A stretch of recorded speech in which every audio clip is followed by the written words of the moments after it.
Hello, everyone. Welcome back to Uprooted. I am Omotoke Adewale, and this is a platform where we talk about all things faith and mental health. And I want to personally welcome you into season 4, the season of healing and thriving. And I am confident that everyone's going to get a lot out of the guests that we're going to have on this upcoming season. And without further ado, I'm going to introduce our first guest for this season. This is Marcus. So Marcus, I'm going to pass it over to you. Thank you for coming on. Thank you for having me. Yeah. Hello, everyone. I'm Marcus. Thanks for having me. Awesome. Can you tell us a little bit about yourself, Marcus, to kind of kick off the conversation, start us off? All right. A little bit about me. Where do I start? So I'm born and raised in San Francisco, California. Yeah, born and raised in the heart of the city, right a couple blocks away from downtown. Okay. I identify as a Black man. I was a ward of the court growing up. I was raised in the foster system. I got really lucky because my maternal grandmother was my foster parent. So as I grew up, I saw a lot of traumatic events, which have either hindered me or helped me, and I think we'll talk about that a little bit later. I consider myself, a light worker, a person who tries to make any space better than how I found it. I'm a husband. I'm a father of 4 awesome and fantastic children. I'm an educator. And I'm Marcus. Oh my gosh. That was probably one of the dopest introductions I've ever heard anyone say about themselves. I love how you just kind of captured just where you're coming from, identities that are important to you. And just you gave us a snapshot of, I guess, the trajectory of your life. And that was really cool. Thank you, Marcus. And I heard a few identities there that are important to you. I heard being a Black man, being an educator, being a father, being a husband, and being someone who really tries to cultivate a space for, it sounds like what I'm hearing is for just, openness and conversation and things like that. I think that's what I heard. Yeah. Can you tell us a little bit about your identity in terms of being a father? Can you share a little bit about, especially being someone, like you said, who grew up in the foster system? How do you feel like that has shaped your journey of fatherhood? So it has shaped my journey of being a father because I want to be present. I want my children to know who their father is. I've never met my biological father, never even seen a picture. Even the last name that I carry, I found out later in life that that's not my biological father. So it's important to me to give my kids what I didn't have, and to be present in their lives. Not just a physical presence, not just, oh, dad is over there on the couch, but hey, dad takes me to games, dad takes me to the store, dad taught me how to tie a tie or whatever. I want to be remembered as when they look back on things, but everyone's not perfect, as a father who was present in all aspects. Right. I like how you said you want to give them what you didn't have. And I think that's part of this season is all about healing and thriving. And sometimes we have to go back in order to move forward, and really look at where we come from in order to be able to create and shape the life, that we currently desire. Right. And it sounds like that's what you're doing for your kids. And it also makes me think about, I don't know if you've heard of post-traumatic growth before. And just that idea of sometimes when we go through things, it does, especially difficult things, trauma, right? It really does leave an impact on us. But there are some parts of it that actually helps us to heal and grow. And it sounds like for you, you used I'm sure it's probably a painful experience for you. Like you mentioned growing up, not knowing your father, but you've used that pain to shape the life that you're currently like creating for your kids, you know, and I think that's just so beautiful. With what everything you shared like that, I think that's really cool that they're able to have, like you said, what you didn't have.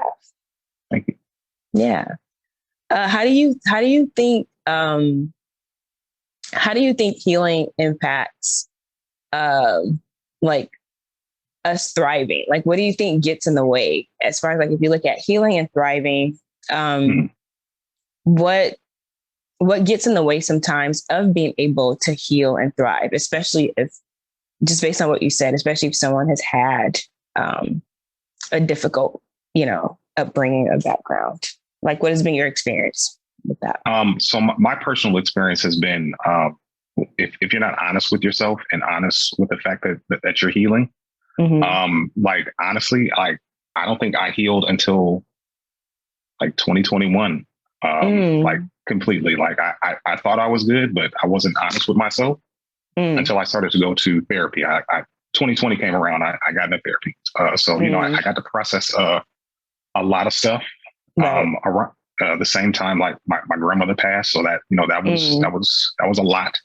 And, you know, to just be honest with myself, to be like, hey, I'm still dealing with this, you know, and not to put on this facade that, you know, that I've been guilty of, be like, oh, you know, I'm good.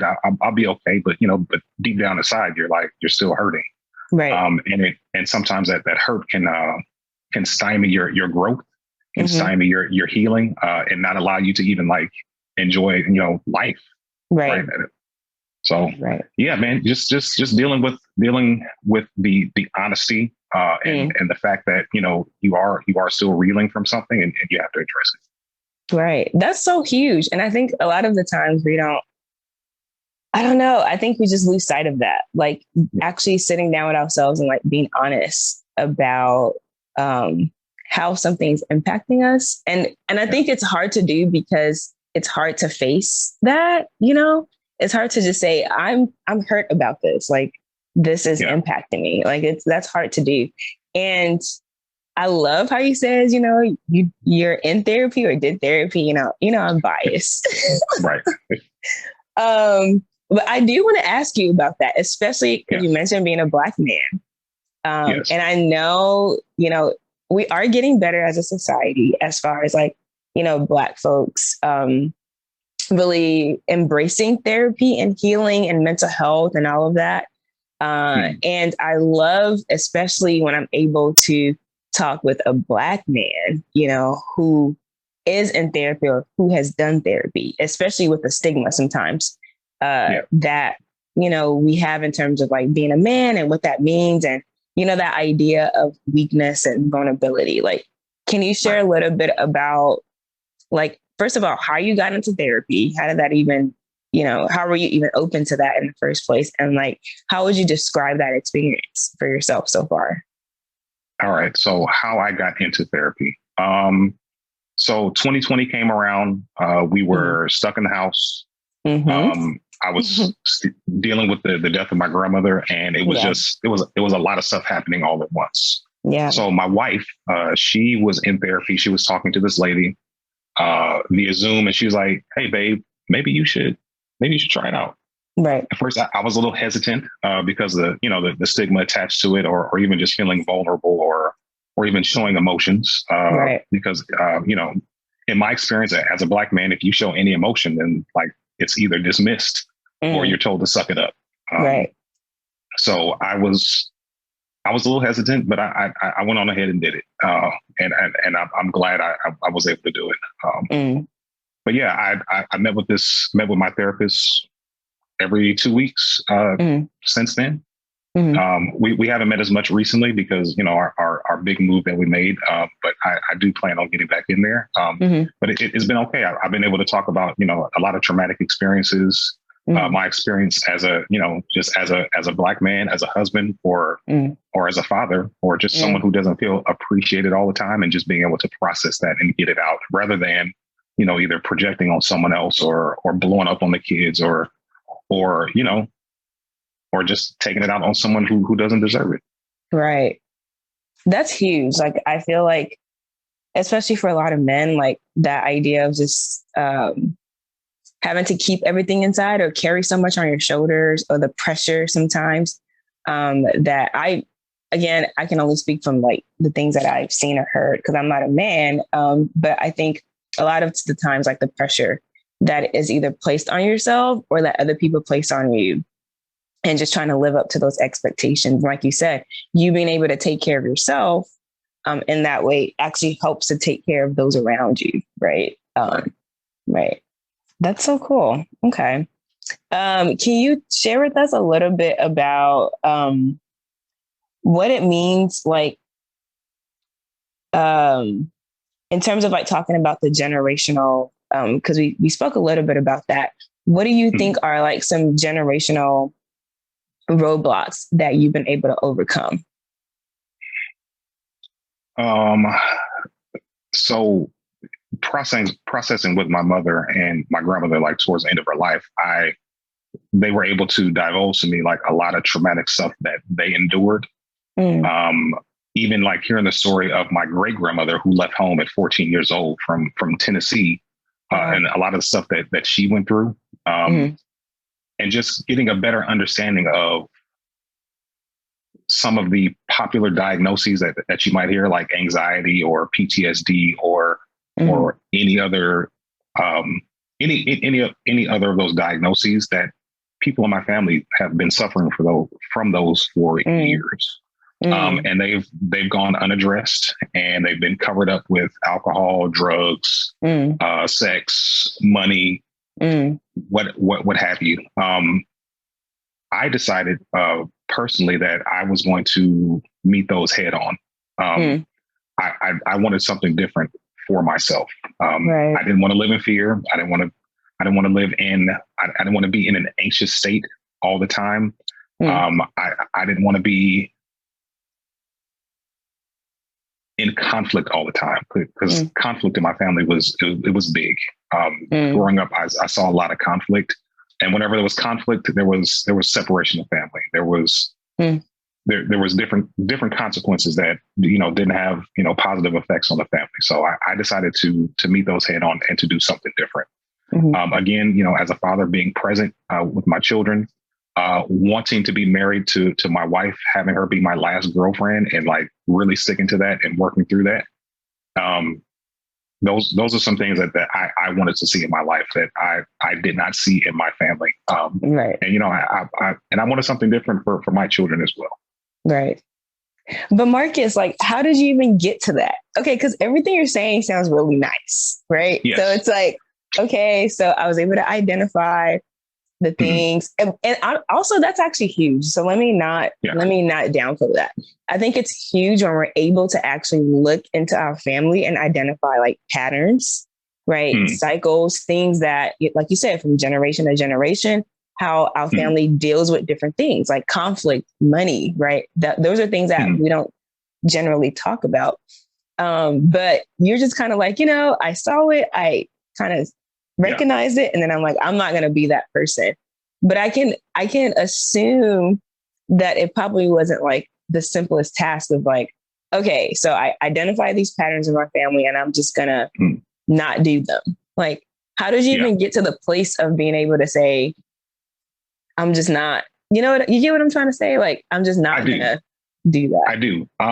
So as a child, I had to grow up really fast, and I had to be very mature at a young age. So that forced me to kind of sit back and observe everything. And instead of looking at life through a child's lens, it was more of a mature lens, whether I was there immaturely or not.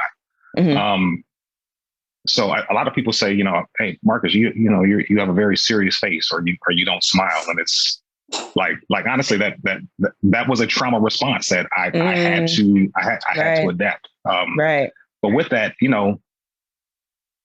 I don't know, it didn't happen overnight, but it was like in my adult life, like reflecting on behaviors that I saw and like speaking with my mother or my grandmother or other family members,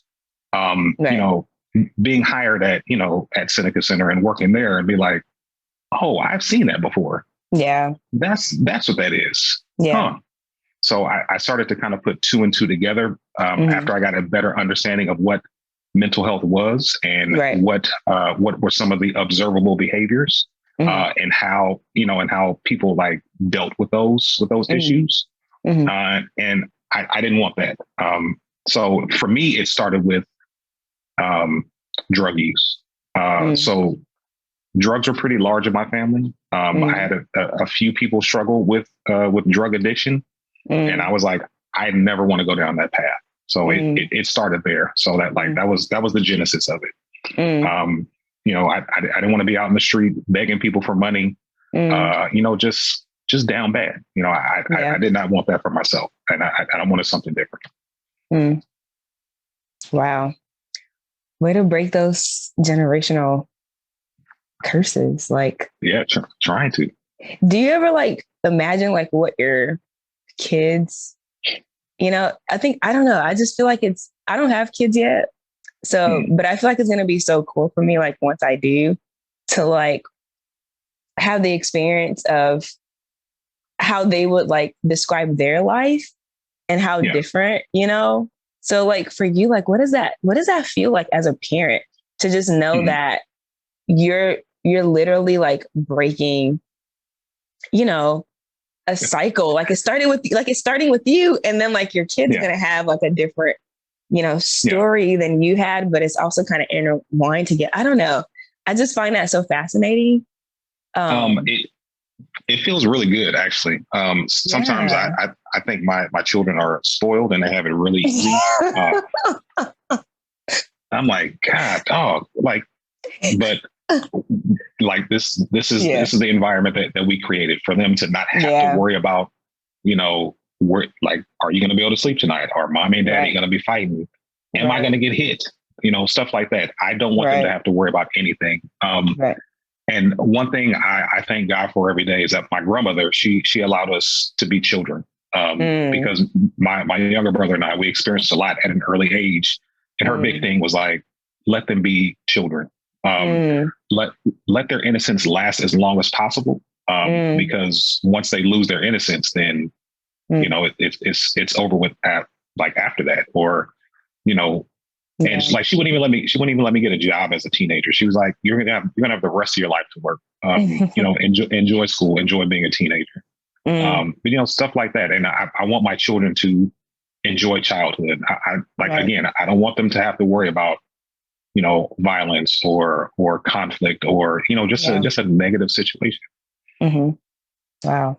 That's so beautiful. It sounds like your grandmother was very pivotal and like, because I know you said you were able to identify, things, and then you just made that decision, that conscious decision, to be able to take a different step. But it also sounds like sometimes we have, so even if it's just one person, at my church, we call it like destiny helpers. I'm sure you probably heard that. And it sounds like your grandmother was a pivotal point in being able to like change that trajectory absolutely. For you. Yeah. Yeah. Because I may not look that old, but I grew up in the 80s, like the early 80s, mid 80s. Okay. Black don't crack. Right.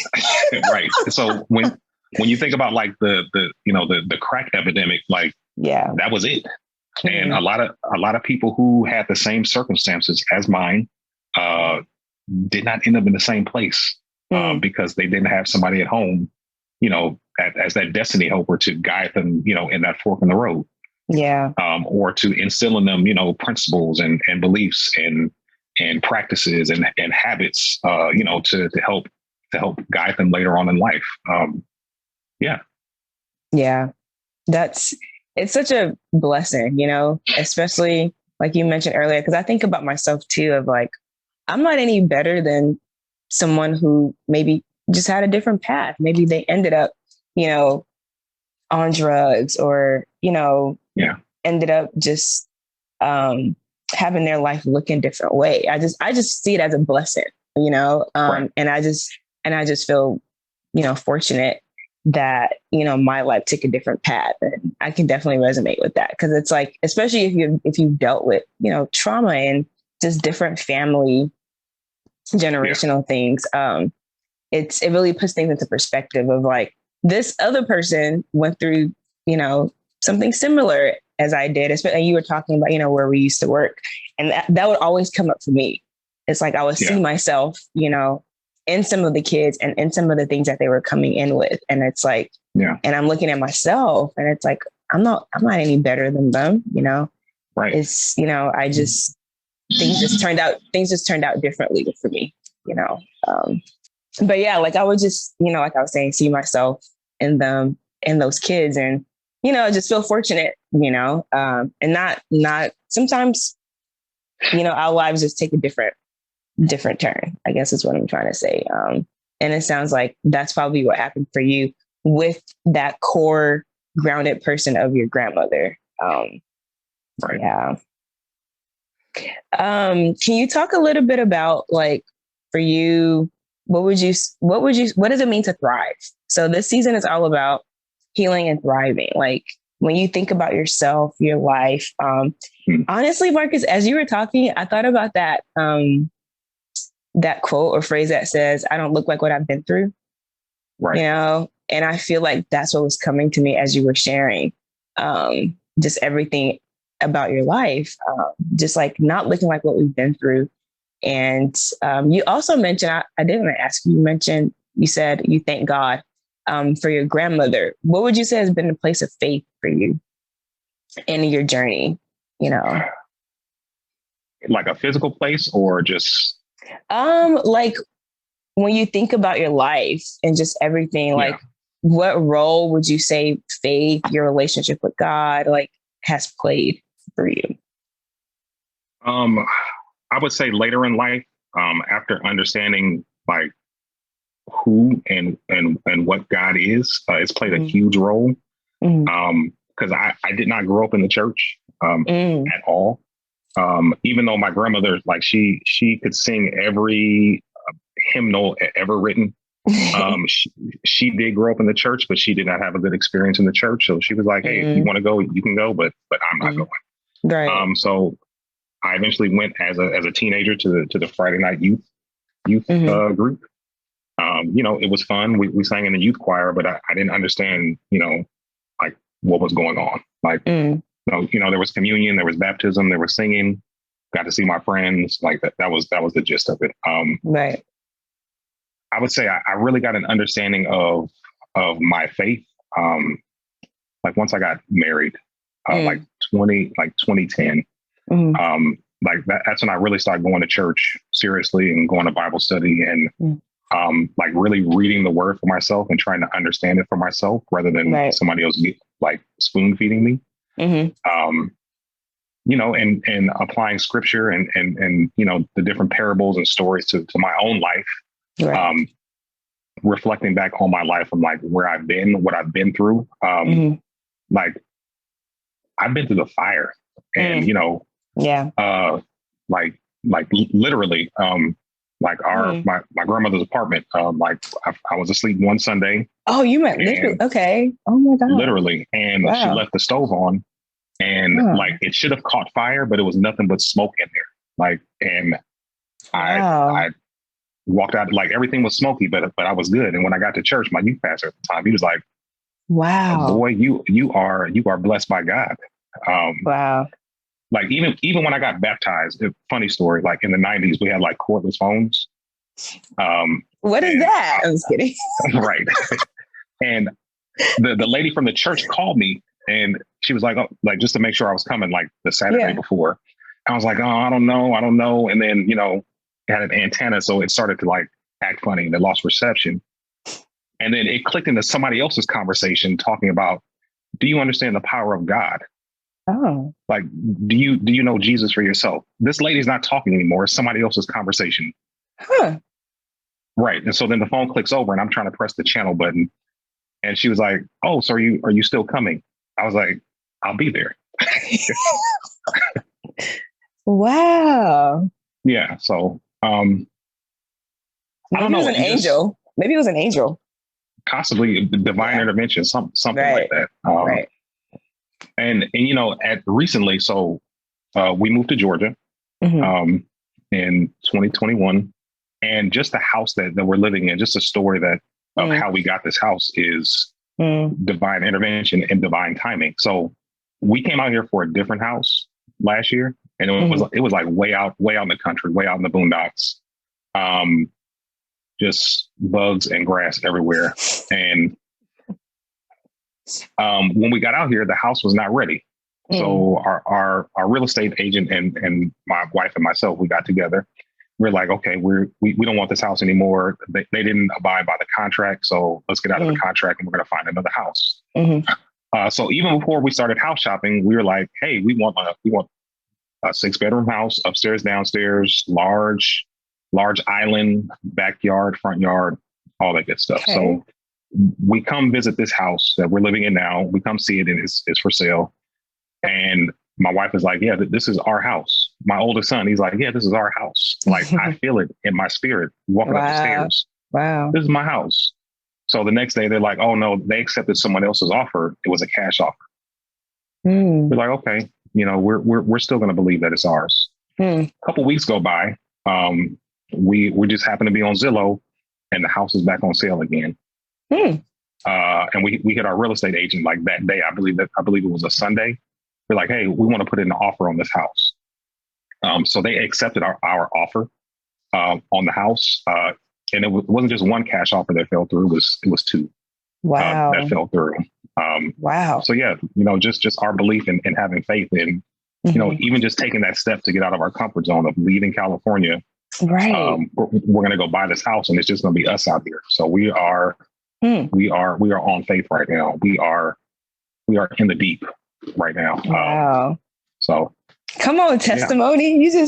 You just shared your testimony. Like, come on.